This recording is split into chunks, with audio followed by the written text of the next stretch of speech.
Hello दोस्तों, स्वागत है आप सबका एक बार फिर से चैनल पर। यहाँ पर आप लोगों को जानकारी हो ही चुकी होगी कि हमारे देश के पूर्व प्रधानमंत्री मनमोहन सिंह जी का निधन है, जो कि कल रात को 10 बजे के आसपास है, जो कि हो चुका है। तो इस वीडियो में हम समझने वाले हैं कि आखिर मनमोहन सिंह जी का हमारे देश के लिए क्या योगदान है और उन्होंने ऐसे कौन कौन से काम किए हैं जो आने वाले भविष्य में हमारे भारत के लिए मील का पत्थर साबित होंगे, और वर्तमान में भी ये बहुत ही महत्वपूर्ण कदम है। देखिए, किसी गवर्नमेंट या किसी प्रधानमंत्री के कार्यकाल को आप बाद में जज करना तब समझ में आती हैं चीज़ें, क्या वो आम आदमी को फ़ायदा देती थी या वो बड़े लोगों को फ़ायदा देती थी, मतलब किस वर्ग के लिए सबसे ज़्यादा फ़ायदे की चीज़ वो लाए थे। तो यहाँ पर आप मनमोहन सिंह के कार्यकाल को आप समझेंगे ना, तब आपको समझ में आएगा कि ये आम आदमी के लिए कितने बेहतरीन पीएम थे। ठीक है, घोटाला हुए, कांग्रेस के समय काफ़ी ज़्यादा इन पर आरोप भी लगे थे कि ये कठपुतली मात्र हैं, और क्या कहते हैं, पीएमओ और कहीं से चलता है।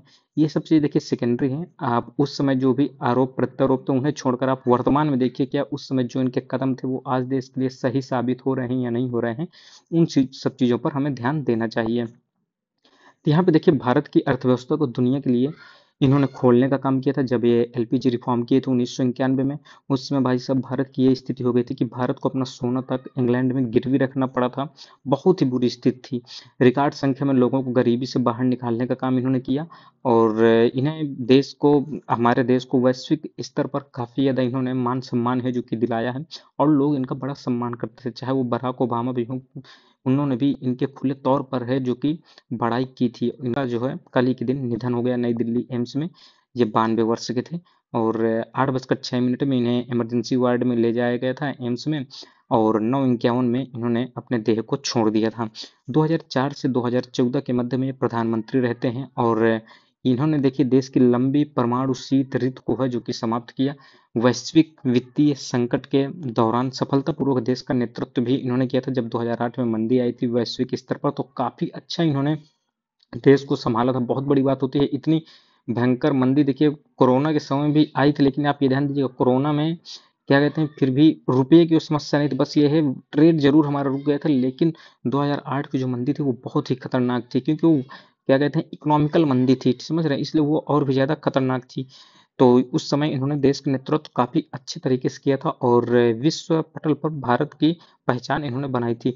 इसके पहले भी आप देखेंगे ना, तो 1990 के दशक में जब पीवी नरसिम्हा राव जी के नेतृत्व में इन्हें वित्त मंत्री बनाया जाता है, तो इनके जो आर्थिक सुधार हैं वो बहुत ज़्यादा चर्चा में रहते हैं। जैसे आप एलपीजी रिफॉर्म सुनते हैं, लिबरलाइजेशन, एलपीजी रिफॉर्म जो होते हैं वो काफ़ी ज़्यादा आप सुनते हैं कि उस समय जो इन्होंने सुधार किए थे, लिबरलाइजेशन, प्राइवेटाइजेशन और आपका जी से ग्लोबलाइजेशन, तो इन सब चीज़ों को इन्होंने बढ़ावा दिया था, जिसके बाद से हमारी मार्केट विश्व के लिए, विश्व का मार्केट हमारे लिए खुला था।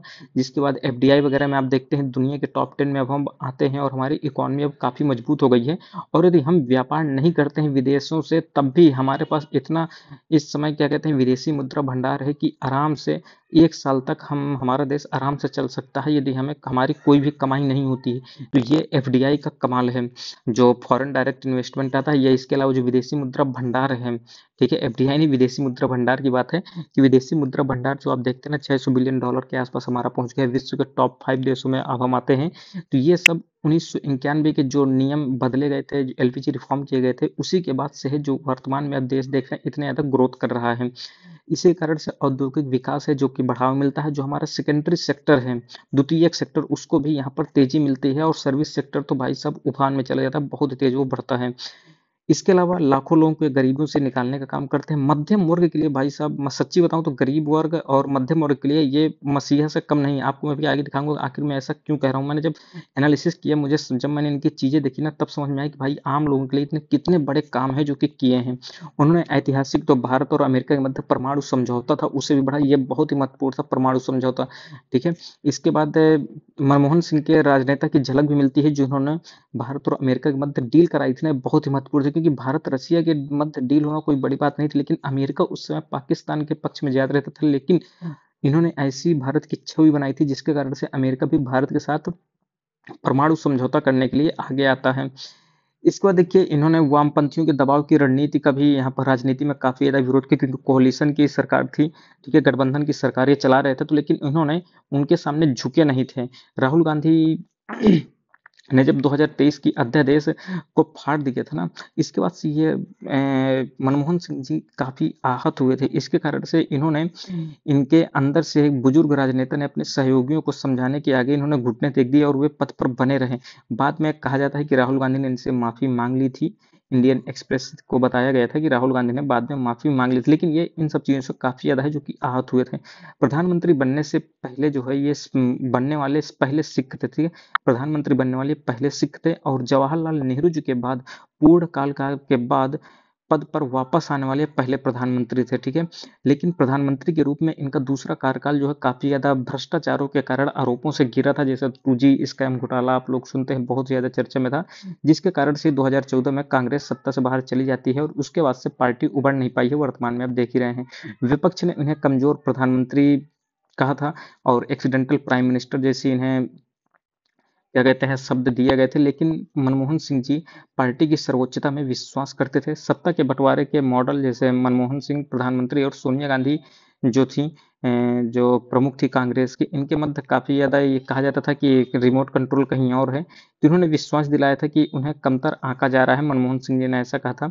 मनमोहन सिंह जी के पूर्व मीडिया सलाहकार जो संजय बारू जिन्होंने इन्हीं की किताब पर आप द एक्सीडेंटल प्राइम मिनिस्टर जो देखते हैं, अनुपम खेर ने जिनमें एक्टिंग की थी, तो संजय बारू की ही वो किताब पर आधारित है। तो यहाँ पर देखिए मनमोहन सिंह जी के बारे में कहा था कि जबकि सत्ता सौंपी गई थी, अधिकार नहीं, यानी सत्ता तो इन्हें मिल गई थी लेकिन इनके पास अधिकार नहीं थे डिसीजन लेने के लिए, वो डिसीजन कहीं और से हो रहे थे।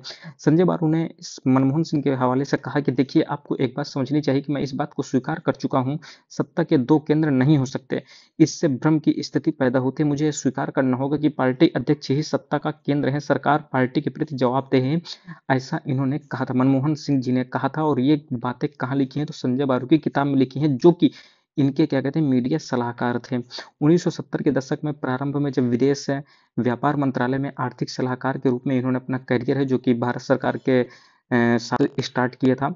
इसके बाद देखिए आरबीआई गवर्नर भी बनते हैं, बहुत बड़ी बात है। आप समझिए इनके पास कितने कितने बड़े पद थे। आरबीआई गवर्नर बनते हैं, योजना आयोग के उपाध्यक्ष भी बनते हैं, यूजीसी के अध्यक्ष भी ये बनते हैं। 1991 में नरसिम्हा राव जी की सरकार में ये वित्त मंत्री का पद भी संभालते हैं। इसके बाद मनमोहन सिंह जी का जीवन और भारत की आर्थिक दिशा बदलने में काम आती है। उसके बाद तो पीएम बनते हैं 2004 से 2014 तक। 6 बार ये देखिए राज्यसभा सांसद रहते हैं, ठीक है। और वामपंथियों ने इनके लिए काफ़ी ज़्यादा मुश्किलें हैं जो कि खड़ी की थी, लेकिन मनमोहन सिंह जी इनसे पीछे नहीं हटे थे। बातचीत की और परमाणु समझौते को लेकर काफ़ी ज़्यादा विरोध किया था वामपंथियों ने, लेकिन क्या कहते हैं मनमोहन सिंह जी पीछे नहीं हटे थे और उन्होंने कहा था कि भारत इस सौदे पर फिर से बातचीत नहीं कर सकता। अगर वे उनकी सरकार से समर्थन वापस लेना चाहते हैं तो वापस ले लें, लेकिन भारत और अमेरिका के मध्य जो परमाणु समझौता हुआ है उसे हम रद्द नहीं करेंगे। मनमोहन सिंह जी ने देखिए वैश्विक वित्तीय संकट जब आपको 2008 में आता है, तो उस समय देखिए भारत को सफलतापूर्वक बढ़ाने का काम किया था और इसी से प्रभावित होकर बराक ओबामा ने कहा था कि जब प्रधानमंत्री बोलते हैं तो लोग सुनते हैं, विशेष रूप से आर्थिक मुद्दों के बारे में उनके गहन ज्ञान के कारण, साथ ही इस तथ्य के कारण कि वे समझते हैं कि चूंकि भारत न केवल एक क्षेत्रीय शक्ति के रूप में बल्कि एक विश्व शक्ति के रूप में उभर रहा है, इसलिए उस पर शांति और समृद्धि के विशेष मुद्दों पर शेष विश्व समुदाय के साथ मिलकर काम करने की भी बड़ी जिम्मेदारियां, आप समझ सकते हैं कितनी बड़ी बातें हैं जो कि बोली गई थी बराक ओबामा के द्वारा। इसके बावजूद देखिए यूपीए 2 जब 2009 से 2014 के आसपास गवर्नमेंट आती है तो इसमें देखिए काफी ज्यादा भ्रष्टाचार के मुद्दे हैं जो कि उबलते हैं, जिसके कारण से इनकी छवि को काफी ज्यादा नुकसान होता है। भाजपा अक्सर आरोप लगाती रहती है कि यह कमजोर पीएम थे और कंट्रोल जो था वो गांधी परिवार के पास था, ऐसा कहा जाता है। लेकिन मनमोहन सिंह जी जानते थे कि उनकी विरासत सुनिश्चित रहेगी और उन्होंने कहा भी था कि मैं ईमानदारी से मानता हूं कि इतिहास मेरे प्रति समकालीन मीडिया या संसद में विपक्षी दलों की तुलना में अधिक दयालु होगा। तो जरूर आप देखिएगा आने वाले समय में जब ये चले गए हैं ना, तो अब हमें इनकी इज्जत समझ में आएगी। इन्होंने जो कार्य किए हैं देश के लिए वो हमें समझ में आएंगे। मैं सरकार की कैबिनेट प्रणाली में होने वाली सभी चीजों का खुलासा नहीं कर सकता हूं। मुझे लगता है कि परिस्थितियां और गठबंधन राजनीति की मजबूरियों को ध्यान में रखते हुए मैंने परिस्थितियों के अनुसार जितना अच्छा कर सकता था मैंने उतना अच्छा करने का प्रयास किया है। इन्होंने ऐसा अपने कार्यकाल के अंत में कहा था जब 2014 में ये पीएम पद से हटते हैं। तो हकीकत में देखा जाए तो हकीकत में ये बात इनकी सही है, क्योंकि देखिए वो कोalition की गवर्नमेंट थी, कई चीजें होती हैं राजनीति में होती रहती हैं। इसके अलावा देखिए ये आप देखिए मनमोहन सिंह जी के अचीवमेंट्स आप समझिए। देखिए 10 साल जब ये यूपीए गवर्नमेंट में रहते हैं तो लगातार सोचिए 7.7% की एवरेज जीडीपी रहती है लगातार 10 साल तक। समझ सकते हैं आप किस तरीके से देश बढ़ता है। उसमें 2008 का जो है फाइनेंशियल क्राइसिस भी शामिल है। Protected India from global Haber's, ये आप देख सकते हैं फाइनेंशियल क्राइसिस में इन्होंने भारत को प्रोटेक्ट करने का काम किया। इसके अलावा स्पेशल इकोनॉमिक जोन तैयार कराए इन्होंने एक्सपोर्ट को प्रमोट करने के लिए या निर्यात को बढ़ाने के लिए। इसके बाद देखिए मनरेगा एक्ट इन्हीं के द्वारा आता है, रोजगार की सबसे बड़ी योजना थी ये। मनरेगा 2005 में आती है। इसके बाद देखिए फॉरेस्ट राइट एक्ट आते हैं 2006 में। देखिए आरटीआई एक्ट इन्हीं के समय में आता है, समझ सकते हैं आप आरटीआई एक्ट कितना महत्वपूर्ण है, राइट टू इन्फॉर्मेशन। इसके बाद देखिए लोकपाल लोकायुक्त भी 2013 में इन्हीं के समय आता है। इसके अलावा नेशनल फूड सिक्योरिटी एक्ट जो आप देखते हैं फ्री में जो अनाज मिलता है 2013 में इन्हीं की गवर्नमेंट के समय में आया था। Right to fair compensation and transparency in land acquisition 2013 आता है, जो आप देखते हैं गवर्नमेंट जो है जमीनों को विकास करने के लिए किसानों से लेती है, तो उसको अच्छे से कंपनसेट करने के लिए और ट्रांसपेरेंसी रखने के लिए जिससे आम लोगों को अच्छा रेट मिल सके उस जमीन का, तो उसके लिए नियम कानून भी इन्हीं के समय आता है। Mandatory 2% CSR to be paid by companies as per companies act 2013। आप समझिए, मुझे लगता है आप देखिए ना इसी पहला ये आदेश है वर्तमान में 2014 से। बताइए ऐसी कौन सा आदेश है जो जिसे आपने सुना होगा कि कंपनियों के खिलाफ यानी कंपनियों को कुछ एक्स्ट्रा देना पड़ता हो, लेकिन इन्होंने देखिए सीएसआर है जो कि 2% मैंडेटरी कर दिया था। सीएसआर का मतलब यही होता है कि क्या कहते हैं आपको अच्छे कॉज के लिए, आपको इन्वायरमेंट के लिए, यदि आप कंपनी कोई भी क्या कहते हैं जैसे कोई डैम बना रही है जिसमें जमीन का नुकसान हो रहा है, पानी का नुकसान हो रहा है, पेड़ पौधे काटे जा रहे हैं, तो उस उनसे 2% लेना कंपलसरी कर दिया, मैंडेटरी कर दिया, और उसे इन सब फील्ड में लगाया जा सकता है सीएसआर, जो काफी ज्यादा महत्वपूर्ण होता है।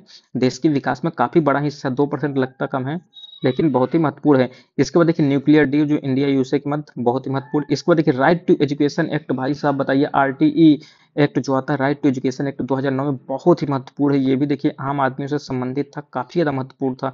इसके अलावा देखिए ASHA worker scheme for robust rural public health care, तो आशा वर्कर जो आप देखते हैं वर्तमान में आशा महिला रहती हैं आंगनवाड़ी की, तो ये भी देखिए रूरल एरिया में, ग्रामीण क्षेत्र में जो पब्लिक हेल्थ केयर है उसको मजबूत करने का काम करता है। तो आप देख सकते हैं इन्होंने कितने अच्छे काम किए थे जो आम लोगों से डायरेक्टली बेनिफिट उन्हें दे रहे थे।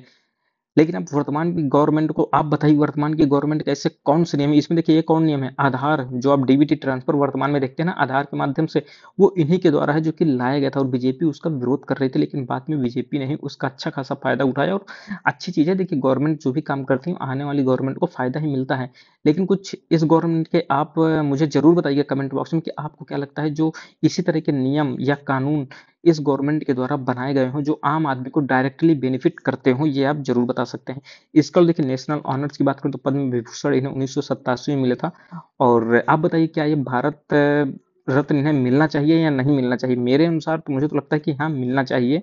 1987 में देखिए इन्हें मिलता है। इसके बाद देखिए सऊदी अरब का जो है ऑर्डर ऑफ किंग अब्दुल्ला अजीज 2010 में मिलता है, सम्मानित किया जाता है वहां से।